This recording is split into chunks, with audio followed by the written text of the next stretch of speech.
சுவாமி விமோக்ஷானந்த மகாராஜ் அவர்கள் நமது மடத்தின் மூத்த துறவி ஆவார். இப்போது தற்போதைய ஏலகிரி மடத்தின் தலைவராக இருக்கிறார்.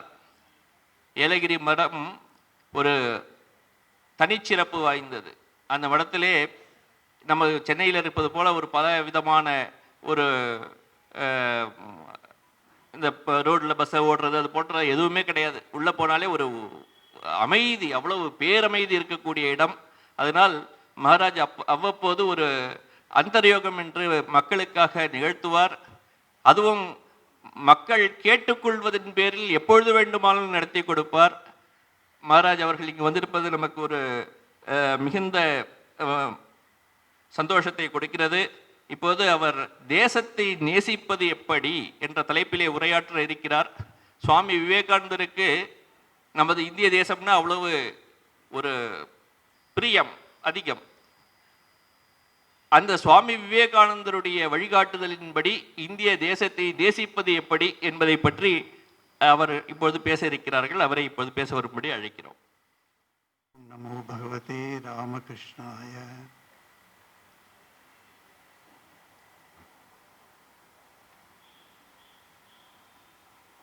இன்று எனக்கு கொடுக்கப்பட்டிருக்கும் தலைப்பு தேசத்தை நேசிப்பது எப்படி. இந்த கேள்விக்கு முன்னால் இன்னொரு கேள்வி ஒன்று வருகிறது.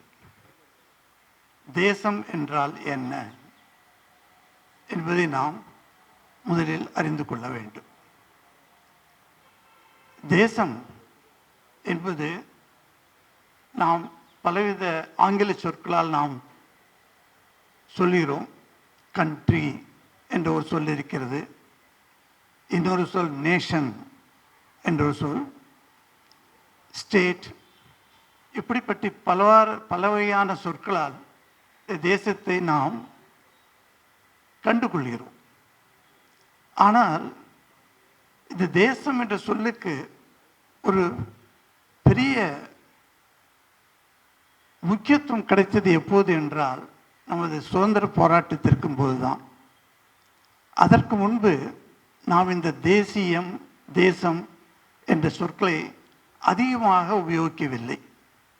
காரணம், சுவாமி விவேகானந்தர் வந்து அவர் நாடு முழுவதும் சுற்றி பல இடங்களில் இந்த இந்திய தேசத்தை பற்றி பேசியதில் மக்களுக்கு ஒரு விழிப்புணர்வு வந்தது. அதன் பேரில் தான் இந்த தேசத்தை பற்றி சிந்திக்க தொடங்கினோம். வெள்ளைக்காரன் வந்து நம்மை ஆண்டு கொண்டான். அவன் எங்கெல்லாம் கால் பதித்தானோ அங்கெல்லாம் நாம் அடிமைப்பட்டு கிடந்தோம். இந்த அடிமைப்பட்டு கிடப்பதில் நம்மை அறியாமலேயே நாம் அடிமையாகி உள்ளோம் என்ற உணர்வே இல்லாமல் சில காலம் போனது. அதற்கு பிறகுதான் விவேகானந்தரின் எழுச்சியூட்டும் சப்தங்களை, அவருடைய உரைகளை கேட்டு பலர் உணர்ச்சி வசப்பட்டு தேசத்திற்காக சிந்தனை செய்ய தொடங்கினர். அதனால்தான் நாம் பார்க்கிறோம், மிகுந்த தேசத்திற்காக பாடுபட்ட பிரபல தலைவர்கள் அவர்கள் எல்லோருமாக சேர்ந்து ஒருவரை குறிப்பிட்டால் என்றால் அது விவேகானந்தர் தான். அவரிடமிருந்து தான் எனக்கு இந்த மாதிரி நிகழ்ச்சிகரமான ஒரு உணர்வு வந்தது என்று சொல்கிறார்கள். இந்த தேசம் ஒரு குறிப்பிட்ட எல்லைக்கு உள்ளானது என்று பல பேர் கருதுகிறார்கள். அது தவறல்ல. கண்ட்ரி என்று சொல்லப்படும் போது அந்த கண்ட்ரி என்றால் என்ன? அந்த நாடு என்று நாம் சொல்கிறோம். இந்த நாடு என்றால் ஒரு குறிப்பிட்ட எல்லை வேண்டும். அந்த எல்லைக்குள் நான் பிறந்திருந்தால் அந்த எல்லைக்கு உட்பட்ட அந்த நாடு எனது நாடு என்று நாம் நினைக்க வேண்டும். அப்படித்தான் ஒவ்வொரு நாட்டிலும் ஒவ்வொரு இடத்திலும் அந்த பிரஜைகள் என்று சொல்லப்படுபவர்கள் அவர்கள் நினைக்கிறார்கள். இப்போ இங்கிலாந்து பிரஜைகள் என்ன நினைக்கிறார்கள்? இங்கிலாந்து என்ற ஒரு குறிப்பிட்ட எல்லைக்குள் வரைப்பட்ட இடம், அந்த இடத்தில் தான் அவர்கள் பிறந்திருக்கிறார்கள், அதுதான் அவர்களது நாடு என்று நினைக்கிறார்கள். அதே மாதிரி இந்தியாவிலும் நாம் அப்படித்தான். இந்தியா என்பது முந்தைய காலத்தில் பறந்து விரிந்த இந்தியாவாக இருந்தது. அப்பொழுது ஒரு 150 வருடங்களுக்கு முன்பு லாகூர் என்ற இடத்தில் பிறந்திருந்தவனும் தன்னை இந்திய பிரஜையாகவே நினைத்தான். நாமும் அந்த லாகூரில் பிறந்தவனை நமது இந்திய சகோதரனாகவே நினைத்தோம். பிறகு பிரிவினைப்பட்டு ஏற்பட்டு நமது எல்லை குறுகி கொண்டு வந்தது. அதிலிருந்து பாகிஸ்தான் கிளம்பியது. அதற்கு முன்பே நாம் பார்க்கிறோம் எப்படி பலவித நாடுகளை பிரித்து நமது இந்திய உபகண்டத்தை சிறிதாக்கி நமது கையில் கொடுத்தார்கள் வெள்ளையர்கள். இப்பொழுது என்ன பார்க்கிறோம்? நாம் இப்பொழுது லாகூர் என்று சொன்னால் அது நமது நாடு அல்ல, அது வேற நாடு, பாகிஸ்தான் என்று பெயரிடப்பட்ட ஒரு நாடு என்று நமக்கு வந்துவிட்டது. காரணம் என்ன? நாம் ஒரு பரிதி, அதாவது ஒரு எல்லை, அதை நாம் உணர்கிறோம். இந்த மேப் என்று சொல்லப்படுகிறது இல்லவா, ஒரு இந்தியன் மேப் என்று பார்த்தால் அந்த மேப்பில் எப்படிப்பட்ட வரைபடம் வந்திருக்கிறதோ அதற்குள் வருகிற எல்லா இடங்களுமே நமது இடம். அதற்கு அப்பாற்பட்டு உள்ள எல்லா இடங்களுமே அது வேறொரு இடம், அது நமது இடம் அல்ல என்ற பொருளில் இந்த தேசாபிமானம் என்ற ஒரு உணர்வு நமக்குள் இருக்கிறது. இதில் ஒன்று தவறு ஒன்றும் இல்லை. இதில் தவறு இருப்பதாகவும் எனக்கும் தெரியவில்லை. இது ஓகே தான். ஆனால் இந்த தேசம் அதற்குட்பட்ட, அதற்குள் வருகிற அந்த எல்லைக்குள் வருகிறது மாத்திரம் தானா, இல்லை வேறு ஏதாவது இருக்கிறதா? இப்பொழுது நான் சொல்லுகிறேன் உங்களுக்கு. நான் ஒரு தடவை இட்டாநகரிலிருந்து அஸ்ஸாம் குவஹாட்டிக்கு வந்தேன். குவஹாட்டியிலிருந்து நான் டெல்லிக்கு ஏரோப்ளேனில் பறந்து சென்றேன். அப்பொழுது வலது பக்க சீட்டை நான் எடுத்துக்கொள்ளேன் எப்பொழுதுமே. காரணம் என்னவென்றால் அந்த ஹிமாலய தொடரை மிக நன்கு காண முடியும். அந்த பிளேன்லேருந்தே பார்க்கலாம். ரொம்ப அற்புதமாக அந்த ஹிமாலய தொடர், எப்படி ஹிமாலயன் மவுண்டன்ஸ் ஆர் தேர் அப்படின்னு பார்க்கலாம். அதை பார்த்துட்டே போவேன் நான். அப்போ அதை தோன்று இந்த ஹிமாலயங்கள் உள்ள நமது நாடு, இதை நான் விரும்புகிறேன், இந்த நாட்டின் மீது எனக்கு பற்று இருக்கிறது. அதே மாதிரி இப்போ ரீசெண்டாக இப்போ நான் ஸ்ரீரங்கம் போனேன். திருச்சியிலிருந்து ஸ்ரீரங்கம் போகும்போது காவேரி மீது உள்ள பாலத்தில் கடந்து சென்றேன். அப்பொழுது காவேரி அன்னையை வணங்கி கொண்டே சென்றேன். இந்த காவேரி அன்னையின் மீது உள்ள எனக்கு பற்று இருக்கிறது அல்லவா, இதுதான் தேசப்பற்றோ என்று நினைத்தேன்.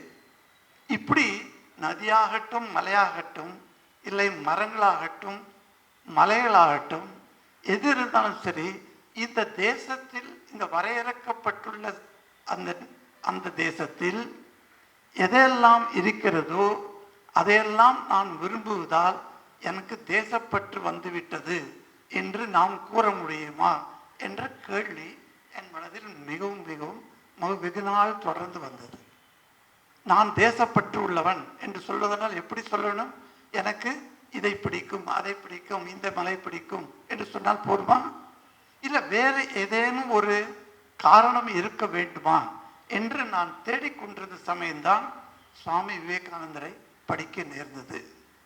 சுவாமி விவேகானந்தர் அவருடைய தேசத்தின் நோக்கம், தேசத்தின் பற்று, இவற்றை பற்றி அவர் கூறியதிலிருந்து நான் கண்டு கொண்டது என்ன என்றால், ஆச்சரியமான ஒரு விஷயம்.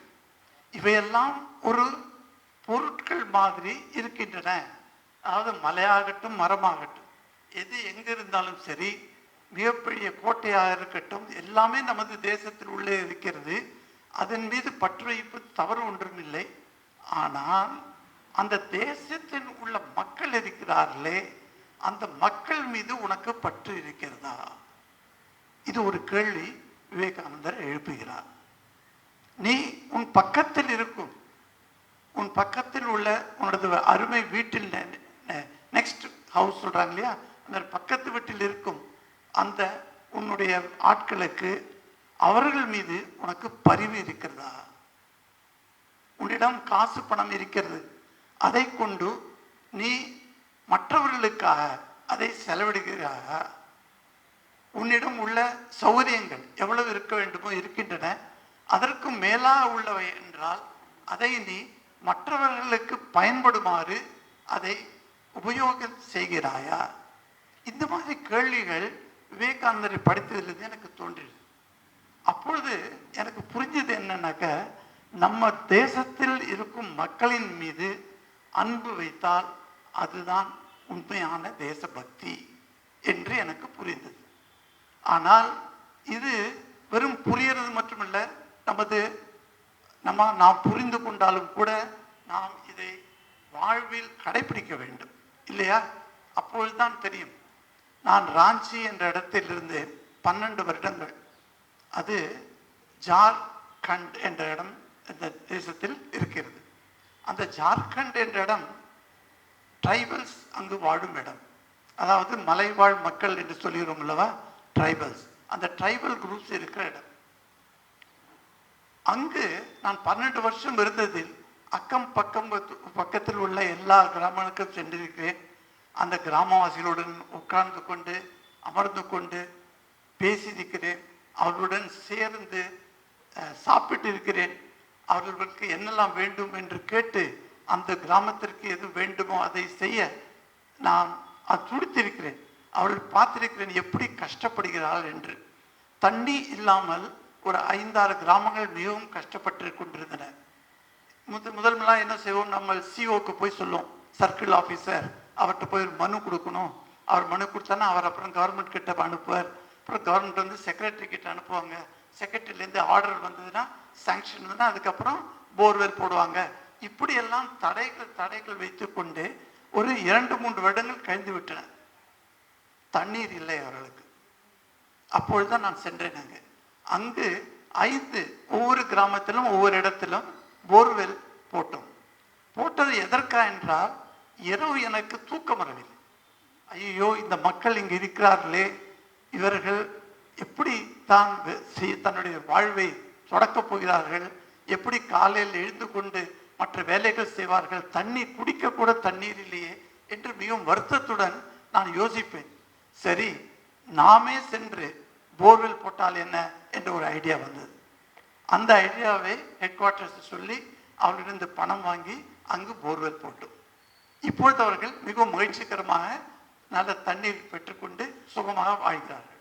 இப்பொழுது இந்த மக்கள் யாவரும் எப்படி என்னை பார்த்தார்கள் என்றால், நான் அந்த இடத்தை விட்டு வெளிநாட்டிற்கு போஸ்டிங்கில் சென்ற போது 8 கிராமத்திலிருந்து 1000 பேர்கள் அன்று வந்து சூழ்ந்து எனக்கு என்ன சொல்ல, அந்த பை சொன்னார்கள், விடை சொன்னார்கள். வந்து மகாராஜ் நீங்கள் இவ்வளோ செஞ்சிட்டீங்க நமக்காக அப்படி சொல்லி அந்த அவங்களோட உணர்வு, அந்த டச் பண்ணி பாருங்க. அது எப்படி வந்தது என்றால், அவர்களை நான் நன்றாக நேசித்தேன் என்பதனால தான். இந்த நேசிப்பு எப்படி வருது? ஒரு சின்ன குழந்தைகளுக்கு கூட நான் விவேகானந்தரை பற்றி சொல்லிக் கொடுப்பேன். இங்கு உள்ள மாணவ செல்வங்கள் வந்தாங்க இல்லையா, நமது மடத்தில் இந்த மாதிரி ஒரு ஈவினிங் கிளாஸ் நடத்துகிறாங்க. அந்த கிளாஸில் சொல்லிக் கொடுக்குறாங்க. அதே மாதிரி நாங்கள் சொல்லிக் கொடுப்பேன்.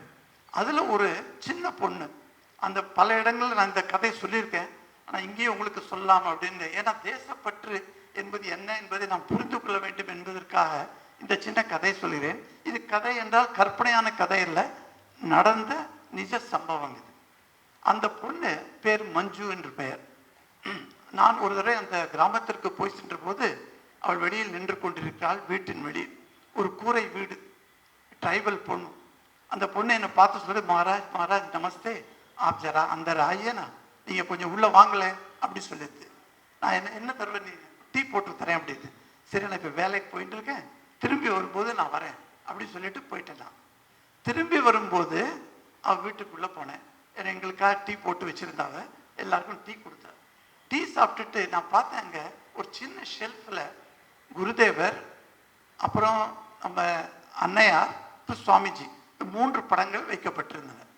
அதில் சில பூக்கள் வைத்து ரொம்ப அருமையாக வச்சிருந்தாங்க. அப்போ நான் கேட்டேன், மஞ்சு இங்கே டெய்லி நீ இந்த பூ போடுறியா இங்கே அப்படின்னு. ஆமாம் அப்படின்னு. சரி, நானும் போய் அங்கே பிரணாம் பண்ணேன். பிரணாம் பண்ணி பாக்கெட்டில் கை விட்டேன். ஒரு 100 ரூபா இருந்தது. 100 ரூபா நோட்டு 3. அதை ஒவ்வொன்றாக வைத்தேன் அவர்களுக்கு முன்னால், படத்திற்கு முன்னால் வைத்து விட்டு நான் திரும்பி வந்து விட்டேன். 1 வாரம் கழித்து அந்த பெண் என்னை ஆஃபீஸில் வந்து மீட் பண்ணி வந்திருக்கா. நான் கேட்டேன், மஞ்சு என்ன எல்லாம் சௌக்கியமா, வீட்டில் எல்லாம் நலம் தானா? எல்லாம் நலம் தான். அப்போ கேட்டேன்னா, ஒரு குதூகலத்தோடு கேட்டேன், உன்ன இந்த குரு மகாராஜோட படம் வச்சிருந்தேன் இல்லையா, அதுக்கு முன்னால் நான் 100 ரூபா வச்சேனே, அந்த 100 ரூபாய் நோட் நீ சரியாக எடுத்துட்ட இல்லை அங்கிருந்து பக்கத்தில் இருந்த ஜன்னல் திறந்ததுனால காத்தடிச்சு அதுங்க வெளியில போயிடுத்தா? பத்திரமா இருக்கா? அவள் பதில் சொல்லவில்லை. அதற்கு நான் சரி அப்படின்னா ருபி அந்த போயிடுத்துனா நிச்சயம் சொல்லியிருப்பாவ அது போயிடுத்துன்னு, அது இருக்குன்னு அர்த்தம். அப்படின்னா சரி, நான் நினைச்சேன் சரி அப்படி என்றால் அந்த ரூபாயை என்ன செய்தாய்? நீ செலவழித்தாயா? அதற்கும் பதில் சொல்லவில்லை. ஏதாவது செலவழித்துக்கலாம். ஒரு சின்ன பெண்ணு, ஒரு 12 வயசு பொண்ணு, அவளுக்கு என்ன பிடிச்சது, ஒரு கடையில் போய் வாங்கி ஏதாவது வாங்கி இருக்கலாம், இல்லை தின்பண்ணு வாங்கியிருக்கலாம், இல்லை தனக்கு வேண்டிய உடைகளை வாங்கி இருக்கலாம் 300 ரூபாயில் என்று நான் நினைத்தேன். இது வேணா செஞ்சிருக்கலாம். ஆனால் எனக்கு என்ன ஆசை என்றால் அந்த 300 ரூபாய் எப்படி செலவு செய்யப்பட்டது அந்த ஏழை வீட்டில் என்று அறிய ஒரு ஆவல், அவ்வளவுதான். அந்த ஆவலினால் நான் அவளை மீண்டும் மீண்டும் கேட்டேன், என்ன ஏதாவது பருப்பு, அரிசி, உப்பு, எண்ணெய் இதெல்லாம் வாங்கினியா நீ? இல்லை. சரி, உனக்குன்னு ஏதாவது வேணுங்கிறத, உனக்கு எதை காதில் போட்டுக்கிற ஜிமிக்கி, சின்ன பொண்ணு தானே ஆசையா இருக்கும், அது வாங்கினாயா? இல்லை. போட்டுக்க உடை வாங்கினாயா? இல்லை. எதுவுக்குமே இல்லை இல்லைன்னு சொல்லி கொண்டு வந்து போது எனக்கு கொஞ்சம் சிரமமா இருந்து எப்படி இவளை பதில் சொல்ல வைப்பது என்று. அதனால் கொஞ்சம் உறக்க குரலில் அவள்கிட்ட கேட்டு, அப்பொழுது என்னதான் செய்தாய் நீ என்று கேட்டவுடன் அவள் அப்படியே தலையை கீழே குடிந்தவாறு என்கிட்ட சொல்கிறாள், பக்கத்து வீட்டில் நீங்கள் வந்தபோது பார்த்தீங்களேயா 3 பசங்க இந்த குளிர்ல நடுங்கின்னு இருந்தாங்க, அவங்களுக்காக நான் போய் ஒவ்வொருத்தருக்கும் ஒரு ஸ்வெட்டர் வாங்கி கொடுத்தேன் 300 ரூபாய். பக்கத்து வீட்டுக்காரருக்கு அவ்வளவு சாத்தியமில்லை ஸ்வெட்டர் வாங்கி கொடுப்பதற்கு தன் குழந்தைகளுக்கு. ஏனென்றால் அந்த ஜார்க்கண்ட் என்ற மாநிலத்தில் இவ்வளவு அற்புதமான புத்தி வாய்ந்த மனிதர்கள் இருந்தும் கூட இந்த மது பழக்கம் என்ற பழக்கம் அவர்களை அடிமையாக்கி இருக்கிறது. அதை பார்க்கும் போதெல்லாம் எனக்கு மிகவும் விசனம் வரும், மிகவும் அழுகிற போல இருக்கும். ஐயோ, இவ்வளவு அற்புதமான ஒரு இடத்தில், இந்த மாதிரி மலை காற்றுள்ள அழகான ஒரு இடத்தில் மக்கள் இருக்கிறார்கள், இவர்கள் எல்லோரும் நமது தமிழர்களை போன்ற வடிவம் உள்ளவர்கள். அவர்கள் சில வார்த்தைகள், அவர்கள் ஹிந்தி பேசினாலும் கூட அந்த ட்ரைபல்ஸின் சில வார்த்தைகள் தமிழ் வார்த்தைகளாக இருக்கின்றன. ஃபார் இன்ஸ்டன்ஸ் முருங்கைக்காய், அதை முருங்கைக்காய் தான் சொல்லுவாங்க. அதே மாதிரி பலவித சொற்கள், தமிழ் சொற்கள் அவர்களிடம் இருக்கின்றன. அவர்கள் பார்க்கும்போது கூட நம்ம தமிழர்களின் முகம் சாயல் இருக்கின்றது. அப்படிப்பட்டவர்கள் இவ்வளவு அருமையாக இருந்தும் கூட எப்படி இந்த மதுக்கு அடிமையாகி அங்கு அப்படியே எல்லாவித ஆண்களும் படுத்து கிடப்பார்கள்.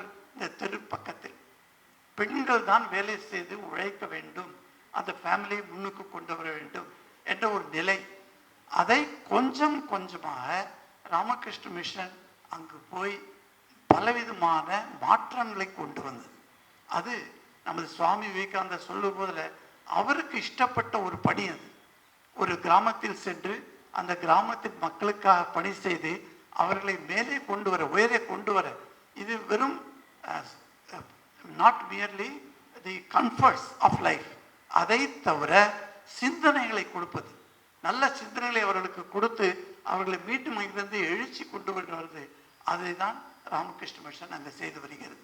இன்று கூட நீங்கள் ராஞ்சி சென்றால் நமது சானிட்டோரியம் அங்குள்ள மக்களை போய் கேளுங்க, எவ்வளவு வருஷமாயிட்டு 2007 நான் விட்ட இடத்துல இன்னும் அவர்களை ஞாபகம் வைத்துக் கொண்டிருக்கிறாள் என்றால் என்ன சொல்றது? அப்படிப்பட்ட ஒரு அன்பு அவர்களிடமிருந்து நான் பெற்றேன். அதற்கு காரணம் என்ன என்று தோன்றியது என்றால், சுவாமி விவேகானந்தரின் அந்த ஒளிமயமான ஒரு வாசகங்கள், அதை நம்மை மிகவும் அற்புதமாக எடுத்து சென்றுள்ள அந்த கிராமத்தில் மிக்க உயர்வு நடந்திருக்கிறது. இது எல்லாமே அங்குள்ள மனிதர்களை நாம் நேசிப்பது என்பதில் தான்.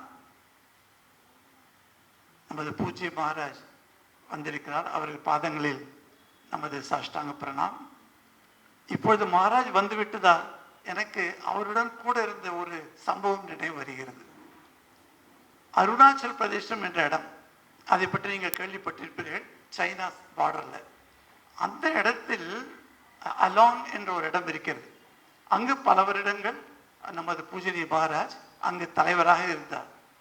அங்கு அவர் மக்களை எப்படி நேசித்தார் என்பதற்கு பலவித உதாரணங்கள் இருக்கின்றன. சில சமயம் நான் அலாங் செல்லும் போது அவரிடம் சேர்ந்து அந்த ஜீப்பில் போகும்போது அவர் எங்களோட பேசி கொண்டு இருப்பார். பேசி கொண்டிருக்கும் போதே சொல்லாது, பாருப்பா இந்த அலாங் பக்கத்தில் ஒரு கிராமம் இருக்கு, அவங்களெல்லாம் இதுவரையில் பள்ளிக்கூடம் என்றால் என்ன என்று தெரியாது, பள்ளிக்கு சென்றதில்லை, அப்பா சென்றதில்லை, அது பாட்டன் சென்றதில்லை. ஆனால் இந்த பையன், சின்ன பையனும் குழந்தையோ இந்த பெண்ணும் பள்ளிக்கு கொண்டு வர வேண்டும். எவ்வளவு கஷ்டப்பட்டு அந்த கிராமத்திற்கு சென்று அந்த பெற்றோருடன் பேசி அவர்களிடம் சொல்லி இந்த பெண்களை நீங்கள் அனுப்புங்கள் பள்ளிக்கு. அதற்காகவே ஒரு பஸ் ஒன்று வாங்கி அந்த பஸ்ஸை அனுப்பி பல கிராமங்களுக்கு சென்று அவங்களை பஸ்ஸில் ஏற்றி கொண்டு வந்து இங்கே அலாங் ஆசிரமத்தில் உள்ள பள்ளியில் படிக்க வைத்து அவர்களை திருப்பி அனுப்புகிறார். இது ஒரு சாதாரண காரியம் அல்ல.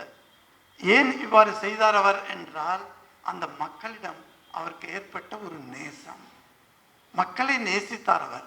அதனால்தான் சுவாமி கௌதமானந்தர் நமது தேசத்தை நேசிக்கிறார் என்று சொல்ல முடியுமே தவிர, அலாங் என்ற ஒரு அழகிய பிரதேசத்தை பார்த்தார், அது பிடித்து விட்டது என்றால் அதனால் அவர் தேசபக்தராகிவிட முடியாது.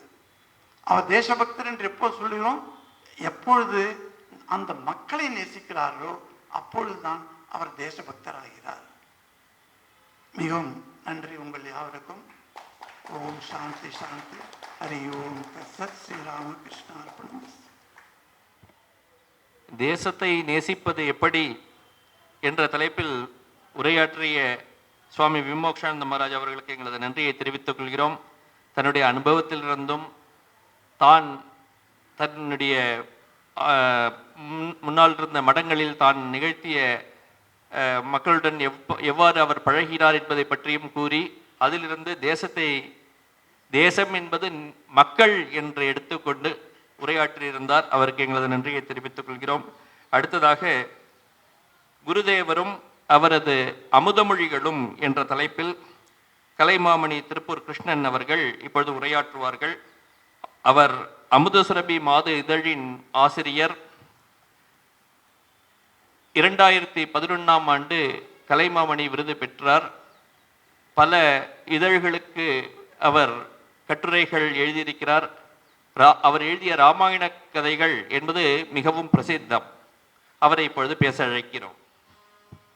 என்னுடைய மிகுந்த மதிப்பிற்கும் மரியாதைக்கும் உரிய சுவாமி கௌதமானந்தாஜி அவர்களே, மிக அருமையாக பேசிவிட்டு அமர்ந்திருக்கிற சுவாமி விமோக்ஷானந்தாஜி அவர்களே, தங்களுடைய வாழ்க்கையே தேசப்பணிக்காக, ஆன்மீக பணிக்காக அர்ப்பணித்து தொடர்ந்து அந்த சேவையை புரிந்து கொண்டிருக்கும் தூய ராமகிருஷ்ண மடத்து துறவியர் பெருமக்களே, ஆன்மீக அன்பர்களே, மாணவர்களே, அனைவருக்கும் என்னுடைய மனமார்ந்த வணக்கங்கள். சுவாமி விமோக்ஷானந்தர் மிக அழகாக பேசினார். அவரை போன்ற காவி உடை அணிந்து தாங்கள் சொல்கிற கருத்தின்படி வாழ்கிற துறவியர் பேசுகிற மேடையில் என் போன்றோரும் வந்து பேசுகிறோம், ஏதோ பேசுகிறோம். அவர் ராஞ்சியில் நிகழ்ந்த ஒரு சம்பவத்தை பற்றி குறிப்பிட்டார். இந்த மஞ்சு என்ற சிறுமியை பற்றிய செய்திகளை சொல்லி நம் நெஞ்சில் நிறைந்தார். அவர் சொன்னார், ராஞ்சியில் மது பழக்கம் அதிகமாக இருக்கிறது, ஆண்கள் எல்லாம் மது குடித்து விட்டு விழுந்து கிடக்கிறார்கள் என்றெல்லாம் விவரித்தார். சென்னை அப்படி அல்ல. இங்கே ஆண்கள் மட்டுமல்ல, பெண்களும் மது குடிக்கிற அளவுக்கு நமது கலாச்சாரம் முன்னேறி இருப்பதை பார்க்கிறோம். பேருந்துகளில் திருக்குறள் எழுதி போட்டிருக்கிறார்கள். கல்லுண்ணாமை என்கிற அதிகாரத்தில் உள்ள குரட்பாக்கள் எல்லாம் பேருந்துகளை அலங்கரிக்கின்றன. அந்த கல்லுண்ணாமை குரலை தாங்கிய பேருந்துகள் பல்வேறு டாஸ்மாக் கடைகளின் வழியாக செல்வதையும் பார்க்கிறோம். நம்முடைய கலாச்சார மேன்மை இத்தகையதாக இருக்கிற பொழுது சென்னையில் ஒவ்வொரு வீதியிலும் ஒரு ராமகிருஷ்ண மடம் தேவைப்படுகிற காலமாக இருக்கிறது. இவ்வளவு அருமையான விவேகானந்த நவராத்திரி நிகழ்ச்சியை ஏற்பாடு செய்து மிக உயர்ந்த சிந்தனைகளை அன்பர்களே கொண்டு செல்லும் இந்த திருப்பணிக்கு நம் அனைவருடைய வந்தனங்கள் உரியது. இன்றைக்கு என்னுடைய பேச்சு கொஞ்சம் வித்தியாசமானது. குருதேவரும் அமுத மொழிகளும் என்பது தலைப்பு. ஆனால் என் பேச்சு முழுவதும் குருதேவரின் அமுத மொழிகள் என்ற புஸ்தகத்தை பற்றியது. இந்த உரை முழுவதும் 1/2 மணி நேர உரை இந்த புத்தகத்தை பற்றியது. அந்த புத்தகத்துடன் எனக்கு இருக்கிற ஆத்மார்த்தமான ஒரு உறவு, அந்த புத்தகத்தை எழுதிய மகேந்திரநாத் குப்தருடைய அந்த அற்புதமான தூய திருச்சரிதம், பிறகு அந்த புத்தகத்தில் உள்ள கருத்துக்களில் நேரத்தை பொறுத்து சில எடுத்துக்காட்டுகள். இந்த புத்தகத்தை பற்றி எழுத வேண்டும், சொல்ல வேண்டும் என்று எனக்கு தோன்ற காரணம் என்ன என்றால், நம்மில் பலருக்கு சம்ஸ்கிருதம் தெரியாது. என் போன்ற சிலருக்கு அந்த எழுத்துக்கள் தெரியும், படிப்போம், ஸ்லோகங்கள் சொல்லுவோம், ஆனால் அர்த்தம் தெரியாது. நம்மில் ஒரு சிலர் சம்ஸ்கிருதம் கற்றவர்கள், அவர்களுக்கு அர்த்தமும் தெரியும், ஆனாலும் வேதம் தெரியாது. நம்மில் மிகச்சிலருக்கு வேதமும் தெரியும், வேதத்தை பாராயணம் செய்வார்கள். அந்த ஒலி, மந்திர ஒலி பல வகைகளில் தேசத்திற்கு நல்லது என்பதால் வேத பாராயணத்தை பல்வேறு இடங்களில் நாம் நிகழ்த்துகிறோம். ஆனால் வேத பாராயணம் செய்கிற அன்பர்களுக்கு கூட வேதத்தின் ஒலி தெரியுமே தவிர பொருள் தெரியும் என்று சொல்ல முடியாது. வேதத்தின் முழு பொருளையும் அறிந்தவர்கள் மிக மிக சிலர் தான் உலகிலேயே. காலஞ்சென்ற மேக்ஸ் முல்லர் வேதத்தை பதிப்பித்தார், அவருக்கு பொருள் தெரியும். பொருள் விட வாழ்ந்த விவேகானந்தர் போன்றவர்களுக்கு வேதத்தின் பொருள் தெரியும், நமக்கு தெரியாது. குறுகிய கால வாழ்வில், இனி எஞ்சி இருக்கிற வாழ்வில் 4 வேதங்களையும் படித்து அதன் சாரத்தை எப்படி உள்வாங்குவது? மிக சுலபமானது. அமுத மொழிகள் 3 புத்தகங்களை படித்தால் 3 தொகுதிகளிலும் சொல்லப்படாத வேத கருத்துக்கள் கிடையாது. இன்னும் ஆச்சரியம் என்னவென்றால், வேதத்தில் சொல்லப்பட்டவை கருத்துக்கள், ஆனால் இந்த 3 அமுத மொழிகள் நூலில் சொல்லப்படுபவை அந்த கருத்துக்களின்படி வாழ்ந்த ஒரு மனிதருடைய வரலாறு. இது நம்மை எப்படி வசீகரிக்கிறது. நான் சென்னைக்கு வந்து தினமணியில் பணியில் சேர்ந்து ஒரு சில ஆண்டுகள் கழிந்திருக்கும். எனக்கு 27-28 வயது இருக்கலாம். என்னுடைய குருநாதர் தீபம் நான் பார்த்தசாரதியோடு ராமகிருஷ்ண மடத்திற்கு சென்று முதலில் தயாளு மகாராஜாக இருந்து பின்னர் சுவாமி கமலாத்மானந்தராக பரிமாணம் கொண்ட அந்த தூய துறவியிடம் ஈடுபாடு கொண்டு அடிக்கடி செல்லலாமே. அப்போதுதான் சுவாமி தன்மயானந்தர் இந்த அற்புதமான அமுத மொழிகள் என்ற நூலை வங்காளத்திலிருந்து தமிழில் மொழிபெயர்த்து கொண்டிருந்தார். இந்த நூலினுடைய பெருமை என்ன என்றால், உலக அளவில் பைபிள் விற்றதை விட இந்த வங்காள மொழி நூல் வங்காளத்தில் அதிக எண்ணிக்கையில் விற்றது. ஒரு குடும்பத்தில் 4 பேர் இருந்தால் 4 பிரதிகள் வாங்கி வைத்துக் கொள்வார்கள், ஒருவரும் படிப்பதற்கு, பூஜை அறையில் வைத்து பூஜை செய்வதற்கு என்று. அப்படிப்பட்ட அற்புதமான ஒரு நூல். அந்த நூலை பற்றி கொஞ்சம் கேள்விப்பட்டிருக்கிறேன். இந்த மொழிபெயர்ப்பு நடந்த போது ராமகிருஷ்ண பரமஹம்சர் வங்காளத்தில் எந்தெந்த கவிதைகளை பாடினாரோ அந்த கவிதைகளை தமிழில் கவிதையாகவே மொழிபெயர்க்க சிலர் தேவைப்பட்டார்கள். சௌந்தரா கைலாசம் சிலவற்றை செய்தார்கள், கண்ணதாசன் சிலவற்றை செய்தார். அப்படி சில 4-5 பேர் செய்ததில் நானும் ஒருவன். எனக்கும் அந்த ஒரு புனித திருப்பணி கிடைத்தது. ஆனால் அது மிக மிக சிரமமான பணி என்பதை அதில் ஈடுபட்ட பிறகு நான் புரிந்து கொண்டேன். அப்போதுதான் ராமகிருஷ்ண மடத்துக்கு நாள்தோறும் நான் சென்று சுவாமி தன்மயானந்தருடன் அமர்ந்து அந்த விஷயங்களை எல்லாம் விவாதித்து மறுநாள் அதை கவிதையாக்கி கொண்டு போய் கொடுத்தால் அவர் சொல்வார், இதில் மயில் பீலி அணிந்த கண்ணன் என்றுதானே பரமஹம்சர் பாடியிருக்கிறார், நீங்கள் எதிரிக்காக புல்லாங்குழல் பாடிய கண்ணன் என்று எழுதியிருக்கிறீர்கள், அதை திருத்த வேண்டும் என்பார். அப்படி வேலை வாங்கி அந்த பணியை நான் செய்து கொண்டிருந்த தருணத்தில், அப்போதெல்லாம் இந்த புதிய கோயில் கிடையாது, பழைய கோவில். தன்மயானந்தர் மாடியில் அறையில் அந்த பணியை மேற்கொண்டிருந்தார். ஒரு மாலை நேரம் நான் போனேன். எனக்கு ஏற்கனவே ஒரு மிகப்பெரிய பிரபலமான தொழிலதிபர் அமர்ந்திருந்தார். நான் அருகே அமர்ந்தேன். மேலிருந்து ஒரு உதவியாளர் இருந்தார். சுவாமிஜியை சந்திக்க வேண்டும் என்று இருவரும் சொன்னோம். அவர் முகவரி அட்டையை எடுத்து கொடுத்தார். நான் ஒரு காகிதத்தில் திருப்பூர் கிருஷ்ணன் என்று எழுதி காகிதத்தை அனுப்பினேன். பணியாள் மேலே போய் கீழே திரும்பி வந்தான். வந்தவன் என்னிடம் சொன்னான், உங்களை மேலே வர சொன்னார்கள் என்று சொல்லிவிட்டு அந்த தொழிலதிபரிடம், இன்று அவருக்கு ஓய்வில்லை, வேறு யாரையாவது நீங்கள் சந்திக்கலாம் என்று சொல்லி அனுப்பிவிட்டார். நான் தன்மயானந்தரிடம் அவ்வளவு நாள் பழகியதால் உரிமையோடு ஒரு செல்ல சண்டைகள் போடுகிற அளவுக்கு எங்களுடைய ஒரு நட்புறவு வளர்ந்திருந்தது. சுவாமிஜி, நீங்க பண்ணது ரொம்ப கூட சரியில்லை, ஏன் என்று கேட்டார். பெரிய தொழிலதிபர், அவர் ஏதாவது நன்கொடை கொடுக்கலாம், மடத்திற்கு வந்திருக்கலாம், அவரையல்லவா நீங்கள் சந்தித்திருக்க வேண்டும் என்று கேட்டேன். அவர் சொன்னார், ராமகிருஷ்ண மடத்திற்கு நன்கொடை கொடுத்து புண்ணியம் அடையக்கூடிய பாக்கியம் அவருக்கு இருந்தால் அவர் யாரிடம் வேண்டுமானாலும் அணுகலாமே. நான் இந்த பணிக்காக நியமிக்கப்பட்டிருக்கிறேன், நீ கூட இந்த பணிக்காக வந்ததால் உன்னை அழைத்தேனே தவிர இல்லை என்றால் உன்னையும் அழைத்திருக்க மாட்டேன் என்று சொன்னார். அப்படி ஒரு அர்ப்பணிப்போடு அந்த பணியை அவர் நிறைவேற்றினார். அவருடைய அந்த தமிழ் மொழிபெயர்ப்பு என்பது பரமஹம்சரே பேசுகிற எழுதுகிற பாணியில் அமைந்த அவ்வளவு தேனான ஒரு மொழிபெயர்ப்பு. அதை அச்சுப்பிழை திருத்துகிற பொறுப்பையும் என் போன்ற சிலர் மேற்கொண்டோம். நானும் மறுபடி எழுத்துப்பிழையெல்லாம் திருத்தி கடைசியில் இந்த 3 பாகங்களும் அச்சாகின. எனக்கு அதை திரும்ப திரும்ப படித்ததில் அந்த புத்தகம் என்னுடைய முழு வாழ்க்கையும் மாற்றிவிட்டது. நீங்கள் படித்தால் உங்கள் வாழ்க்கையும் மாறிவிடும், நான் வாழ்க்கையை பார்க்கிற கண்ணோட்டமே மாறிவிடும். அவ்வளவு அற்புதமான ஒரு நூல். அது வெளிவந்தது. சின்ன எளிய வெளியீட்டு விழா நடந்தது. விழாவுக்கு பார்வையாளனாக நானும் அழைக்கப்பட்டேன். சுவாமிஜி மேடையில் இருந்தவாறு என்னை அழைத்தார்.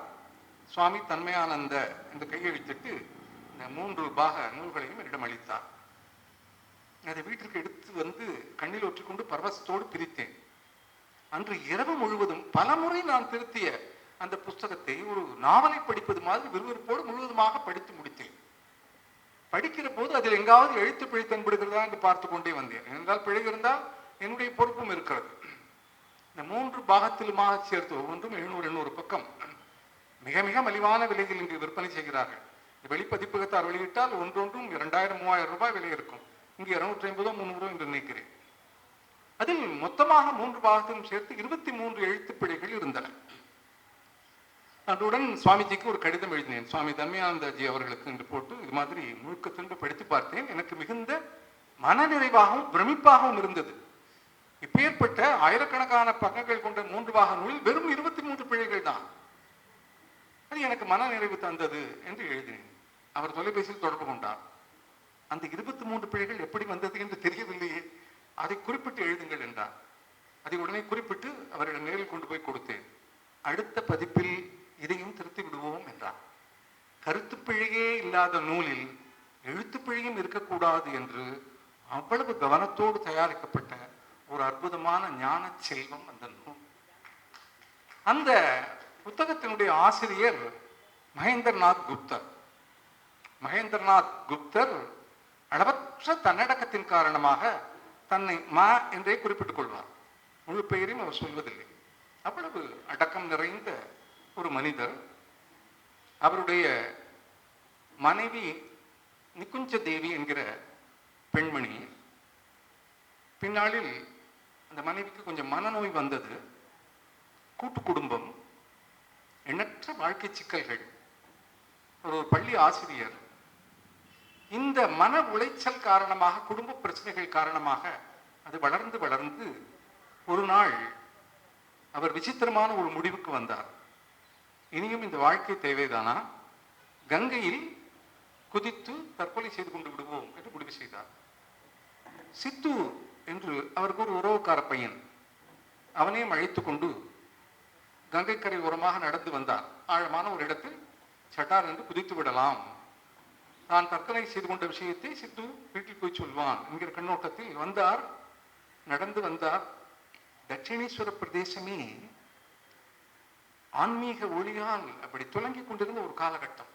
பரமஹம்சர் ஜீவிதராக இருந்த காலகட்டம். அங்கு கங்கை கரையில் காளிகோவில் அருகே ஒரு நந்தவனத்தில் ஒரு மரத்தடியில் ஒரு பெரியவர் அமர்ந்து சுற்றி இருக்கும் மக்களுக்கு ஏதோ சொல்லிக் கொண்டிருக்கிறார். இந்த பெரியவர் பரமஹம்சர். அவர் பார்த்தார்.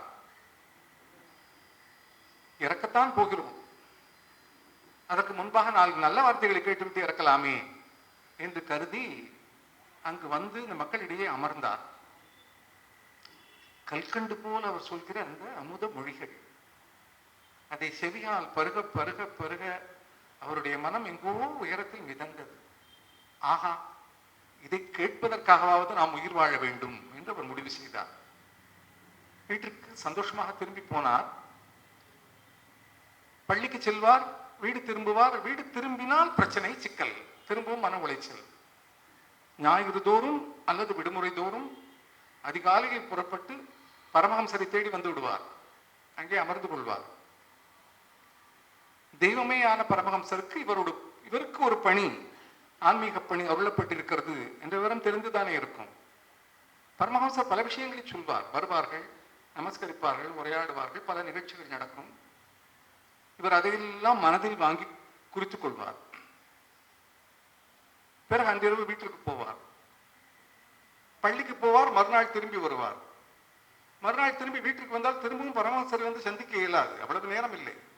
விடுமுறை தினத்தில் தான் வர முடியும். ஆனால் பள்ளியிலிருந்து வீட்டிற்கு வந்த பிறகு குடும்ப சிக்கல்கள் இருந்து தப்பிக்க வேண்டுமே.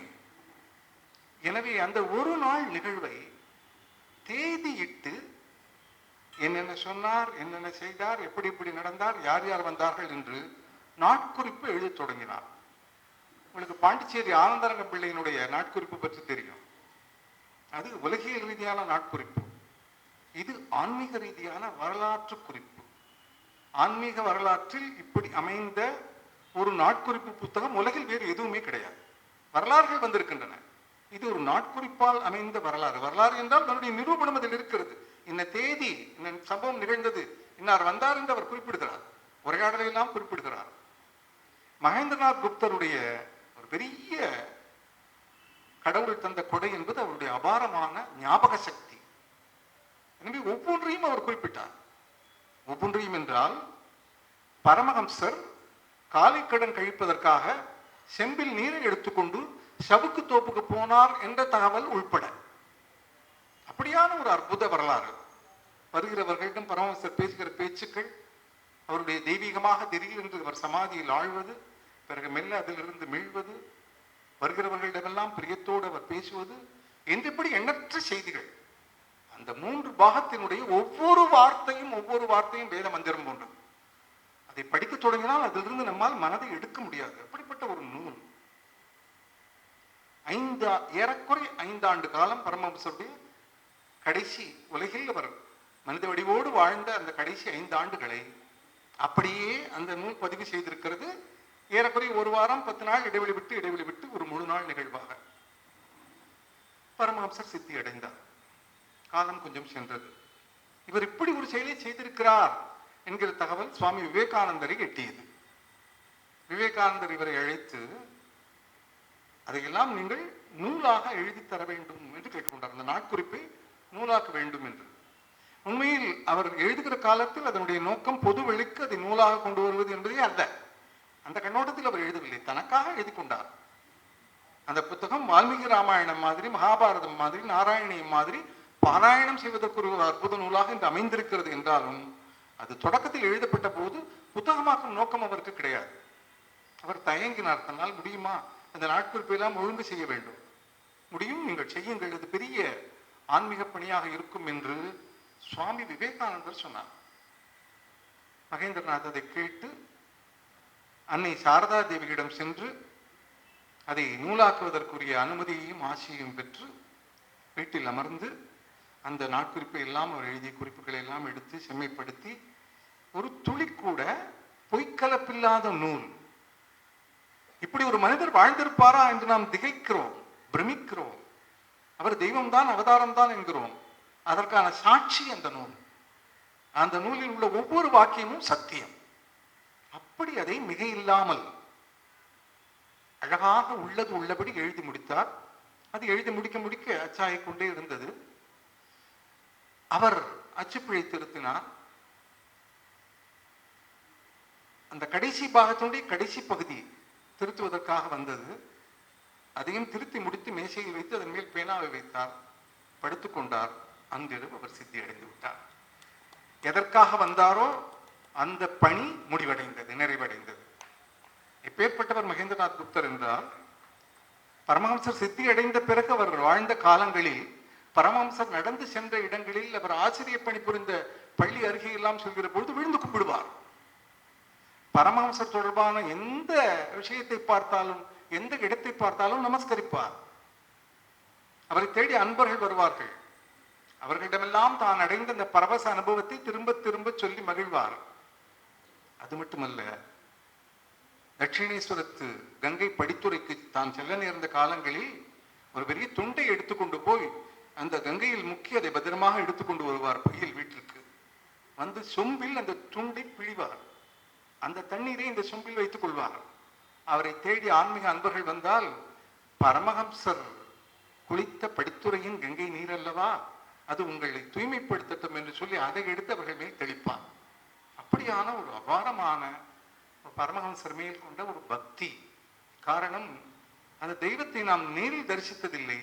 அந்த தெய்வத்தை நேரில் தரிசிக்கிற பாக்கியத்தையும், அந்த தெய்வம் பேசுகிற அத்தனை விஷயங்களையும் வாங்கி கொள்கிற ஒரு அற்புதமான பாக்கியத்தையும் மகேந்திரநாத் குப்தா பெற்றிருந்தார்.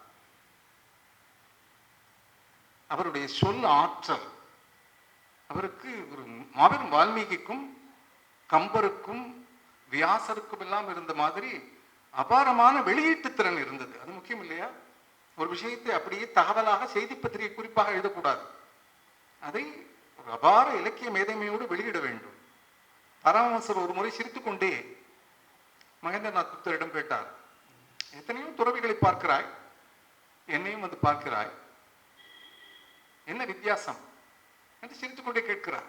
பரமஹம்சர் குழந்தை மாதிரி.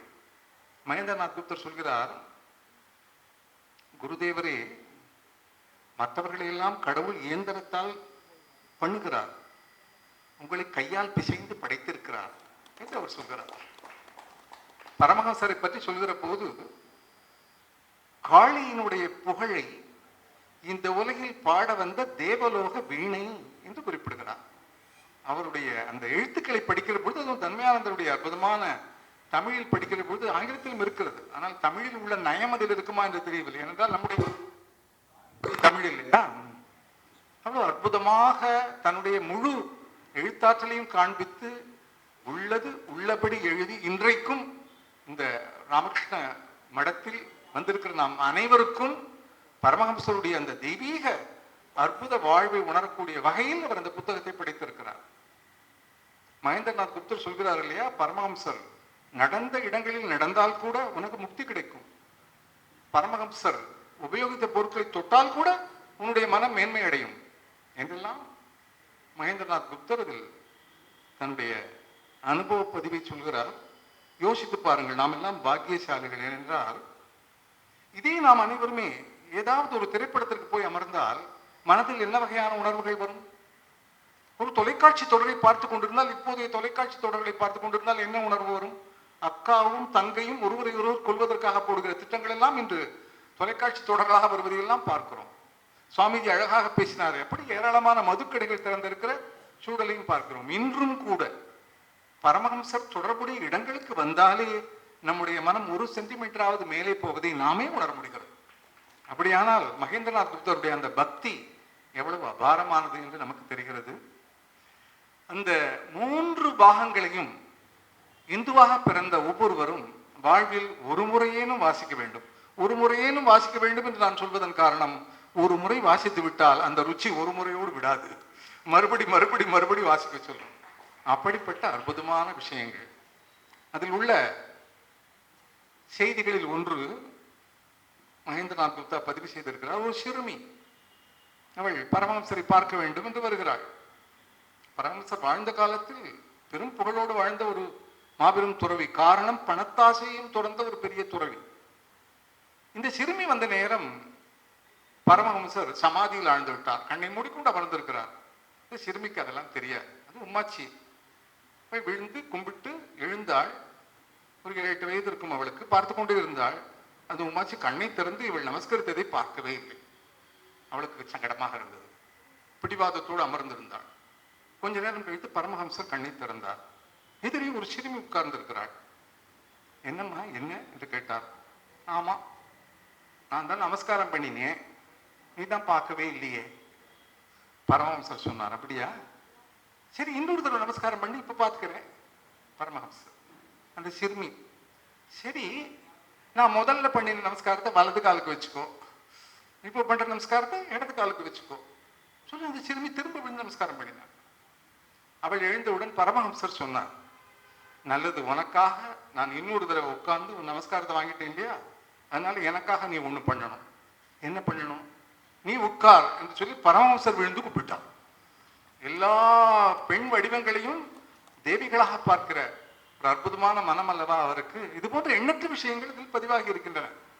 மிக மிக சுவாரஸ்யமான குட்டி கதைகள் அவர் ஆங்காங்கே சொன்னதையெல்லாம் பதிவு செய்கிறார். ஒரு கணவன் தன் மனைவி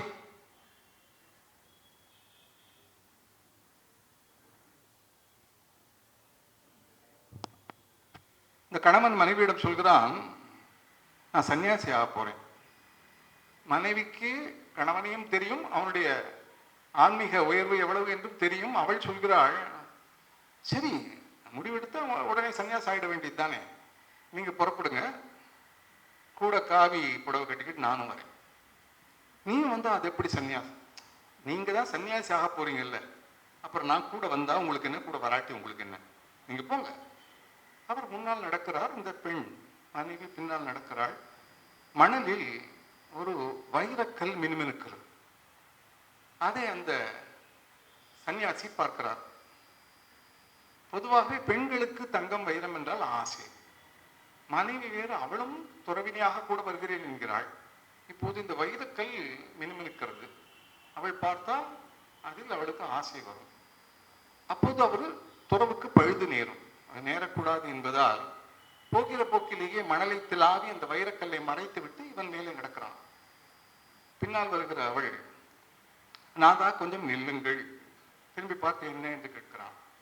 இல்லை, அவள் எல்லாவற்றையும் பார்த்து விட்டாள், வைரக்கல்லையும் பார்த்து விட்டாள். இவன் பெண்கள் சூட்சமானவர்கள், மண்ணால் மூடியதையும் பார்த்து விட்டாள். அவள் அழைத்தாள், நாதா கொஞ்சம் நில்லுங்கள். என்ன வைரக்கல் எது மண்ணாங்கட்டி எது என்று உமக்கு வித்தியாசம் தெரிகிற போது உமக்கு எதுக்கு ஏன் சந்நியாசம், வீட்டுக்கு வாருங்கள் என்று அழைத்தாள். இது பரமஹம்சர் சொன்ன ஒரு கதை. நிறைய ராமாயண கதைகளை வாசித்து பல குறிப்புகள் எடுத்து சிறுகதைகளாக எழுதி சுவாமிஜி கூட சொன்னார். ஆனால் எந்த ராமாயணங்களிலும் இல்லாத சில அரிய ராமாயண கதைகள் அமுத மொழியில் பரமஹம்சரால் சொல்லப்பட்டிருக்கின்றன. இது வேறு எந்த ராமாயணத்திலும் நீங்கள் பார்க்க முடியாது. அப்படி ஒரு கதை. ராமர் பட்டாபிஷேகம் எல்லாம் முடிந்து விபீஷணன் இலங்கைக்கு வந்து விட்டான். இப்பொழுது இலங்கையை ஆண்டு கொண்டிருப்பது விபீஷ்ண மகாராஜா. விபீஷ்ண மகாராஜாவிடம் ஒரு குடியானவன் வந்து ஒரு உதவி கேட்கிறான். ராஜா, இந்த கடலை தாண்டி அக்கறைக்கு போகணும், நீங்க ஒரு பெரிய ராஜா, ராம பக்தர், ரொம்ப ஞானம் உள்ளவர், அதனால இந்த கடலை தாண்டுவதற்கு ஏதாவது ஒரு எளிதான வழி சொன்னால் உதவியாக இருக்கும் என்று அவன் கேட்கிறான். விபீஷணர், அதற்கென்ன, ஒரு நிமிடம் இரு என்று சொல்லிவிட்டு உள்ளே போய் ஒரு துணி முடிச்சை எடுத்துக்கொண்டு வருகிறார். அந்த குடியானவிடம் கொடுத்து, சிக்கலே கிடையாது, இந்த துணி முடிச்சை இடுப்பில் வைத்துக்கொள், தரை மேல் நடப்பது மாதிரி கடல் மேல் நடந்து சென்று விடலாம். நிஜமாவா மகாராஜா? ஆமா, அப்படிப்பட்ட ஒரு அற்புதமான மருந்து அந்த துணிக்குள் இருக்கிறது, சிக்கலே கிடையாது. சரி வருகிறேன் மகாராஜா. அவன் புறப்பட்டான். ஒரு நிமிஷம் என்றார் விபீஷணர். திரும்பி பார்த்து என்ன என்று கேட்டான். ஒரே ஒரு சின்ன நிபந்தனை தான், வழியில் அதன் உள்ளே என்ன இருக்கிறது என்று திறந்து பார்க்க கூடாது. நான் ஏன் திறந்து பார்க்க போறேன்? கடல் மேல போறப்போ திறந்து பார்க்கணுங்கிற அவசியம் என்ன இருக்கு? துணி முடிச்சு இடுப்பில் வைத்துக் கொண்டான். கடகடவென்று கடல் மேல் அலை மேல் தரையில் நடப்பது மாதிரி ஆனந்தமாக நடக்கிறான். பாதி கடல் தாண்டி ஆயிடுச்சு. பிறகு இந்த பொல்லாத பகுத்தறிவு வேலை செய்கிறது. துணிக்குள் இருப்பது உண்மையிலேயே ஒரு மூலிகை மருந்து என்றால், அது கடல் மேல் நம்மை நடக்க வைக்கும் என்றால், திறந்து பார்த்தால் மட்டும் என்ன ஆகிவிட போகிறது? விபீஷ்ண மகாராஜா சும்மா சொல்லியிருக்கிறார், அது என்ன என்று பார்த்து விடுவோம் என்று அவரோடு திறந்து பார்த்தான். அதில் ஒரு ஓலை நறுக்கு இருந்தது, ராம என்று எழுதியிருந்தது. இவ்வளவுதானா என்று நினைத்தான். அவ்வளவுதான், கடலுக்குள் மூழ்கிவிட்டான். பரமஹம்சர் சொல்கிற தத்துவம் என்ன? சம்சார கடலை கடப்பதற்கு துளிக்கூட அவநம்பிக்கை இல்லாத முழுமையான பக்தி தேவை. இந்த அற்புதமான கருத்தை, இது மாதிரி நிறைய கதைகள், இது ஒரு கதை, இது மாதிரி நிறைய கதைகள். அதோடு பரமஹம்சர் பயன்படுத்துகிற உவமைகள். பெரிய பெரிய படித்த பண்டிதர்கள் எல்லாம் வருவார்கள். அவர்களிடமெல்லாம் சாதாரணமாக பேசிக்கொண்டிருப்பார். சில சாதாரண படிப்பறிவு இல்லாத ஏழைகள், மிகுந்த பக்தி உடையவர்கள் வருவார்கள். அவர்களிடம் ஆனந்தமாக உரையாடுவார். அது பற்றி ஒரு முறை கேட்டபோது பரமஹம்சர் சொல்லி இருக்கிறார், படிப்பறிவால் என்னையா பிரயோஜனம்? பஞ்சாங்கத்தில் மழை என்று வரும் என்று போட்டிருக்கும், ஆனால் பஞ்சாங்கத்தை பிழிந்தால் ஒரு சொட்டு தண்ணீர் கூட வராது அவர் சொல்லியிருக்கிறார். கல்வி அறிவால், தகவல் அறிவால் பயனில்லை, உண்மையான பக்தி இருக்க வேண்டும் என்று இது போன்ற இன்னும் ஏராளமான கருத்துக்கள் ஒரு துறவி முதுகை திருப்பிக் கொண்ட போது முதுகிலிருந்து ஒளி வந்து அந்த ஒளியில் பரமஹம்சர் எப்படி இருளை கடந்தார் என்பது, 2 துறவியர் தங்களுடைய உருவமே தெரியாமல் நடக்கக்கூடிய மந்திர சக்தி பெற்று பிறகு திடீரென்று காணாமல் போனது ஏன் என்பது பற்றி என்று இப்படி இன்னும் சொல்லிக்கொண்டே போகலாம். அந்த 3 பாகங்களும் படிப்பதற்குரியவை அல்ல, பயில்வதற்கு உரியவை. திரும்ப திரும்ப படித்து மனத்தில் வாங்கி கொண்டால் இந்த வாழ்வின் பயனை நாம் அடைய முடியும். இந்த புத்தகத்தை பற்றி பேசுகிறேன் என்று என்னிடம் கேட்ட சுவாமிஜியிடம் நான் தான் வேண்டுகோள் வைத்து இந்த தலைப்பு வேண்டும் என்று கேட்டேன். அவர் இன்னொரு சுவாமிஜியிடம் கேட்டு சொல்கிறேன் என்று பிறகு தொலைபேசியில் தொடர்பு கொண்டு கட்டாயம் இந்த தலைப்பிலேயே பேசும்படி சுவாமிஜி பணித்தார் என்று சொன்னார். இந்த புத்தகத்தினுடைய பெருமையை, ராமனுடைய பெருமையை சொல்கிற ஆஞ்சநேயன் மாதிரி திரும்ப திரும்ப நாமெல்லாம் படித்தால் சொல்லிக்கொண்டே இருப்போம். அப்படிப்பட்ட மிக மிக அற்புதமான புத்தகம். இந்த புத்தகத்தோடு இணையாக படிக்க வேண்டிய இன்னொரு புத்தகமும் உண்டு. அது சாரதானந்தர் எழுதி குருதேவருடைய ஆராய்ச்சி பூர்வமான வாழ்க்கை வரலாறு என்கிற புத்தகம். அதுவும் 3 பாகம். அதிலும் மிக அற்புதமான செய்திகள் இருக்கின்றன. மரத்தின் மேல் இருந்து பரமஹம்சர் சில நாட்கள் ஆஞ்சநேய உபாசனை செய்தார். மரத்திலிருந்தே சிறுநீர் கழித்தார். மரத்தில் இருந்தவாறே தேங்காயை சாப்பிட்டார். அந்த உபாசனை முடிந்தவர் கீழே வந்தபோது பரமஹம்சருடைய முதுகுத்தண்டின் பின்னே தோல் வால் போல் 2 சென்டிமீட்டர் நீண்டிருந்தது. சில மாதங்களுக்கு பிறகு அது மெல்ல மெல்ல மறைந்தது என்கிற தகவல் எல்லாம் அந்த நூலில் உண்டு. அது பரமஹம்சருடைய வாழ்க்கை சரிதம். இது பரமஹம்சருடைய கடைசி 5 ஆண்டுகளில் நடந்த சம்பவங்களுடைய நாட்குறிப்பு. இந்த புத்தகங்களை படித்து நீங்கள் பயனடைய வேண்டும் என்கிற என் வேண்டுகோளை தெரிவித்துக் கொள்கிறேன். கௌதமானந்தாஜி முன்னாலும் எங்குள்ள துறவியர் முன்னாலும் என்னமோ சின்ன குழந்தை பேசுவது மாதிரி இந்த சில விஷயங்களை எடுத்து சொல்லி இவர்கள் எல்லாம் பேசினால் இன்னும் அனுபவபூர்வமாக பேசுவார்கள். என்றாலும் நமது முக்திக்கான மார்க்கம் அமுதமொழிகளாக அங்கே விற்பனையாகி கொண்டிருக்கிறது. வாங்கி பயனடைய வேண்டும் என்று கேட்டுக்கொண்டு மிகச்சிறந்த நாடகம் ஒன்று அடுத்திருப்பதால் என்னுடைய பேச்சை இத்துடன் முடித்து நன்றி கூறி விடைபெறுகிறேன். நன்றி, வணக்கம்.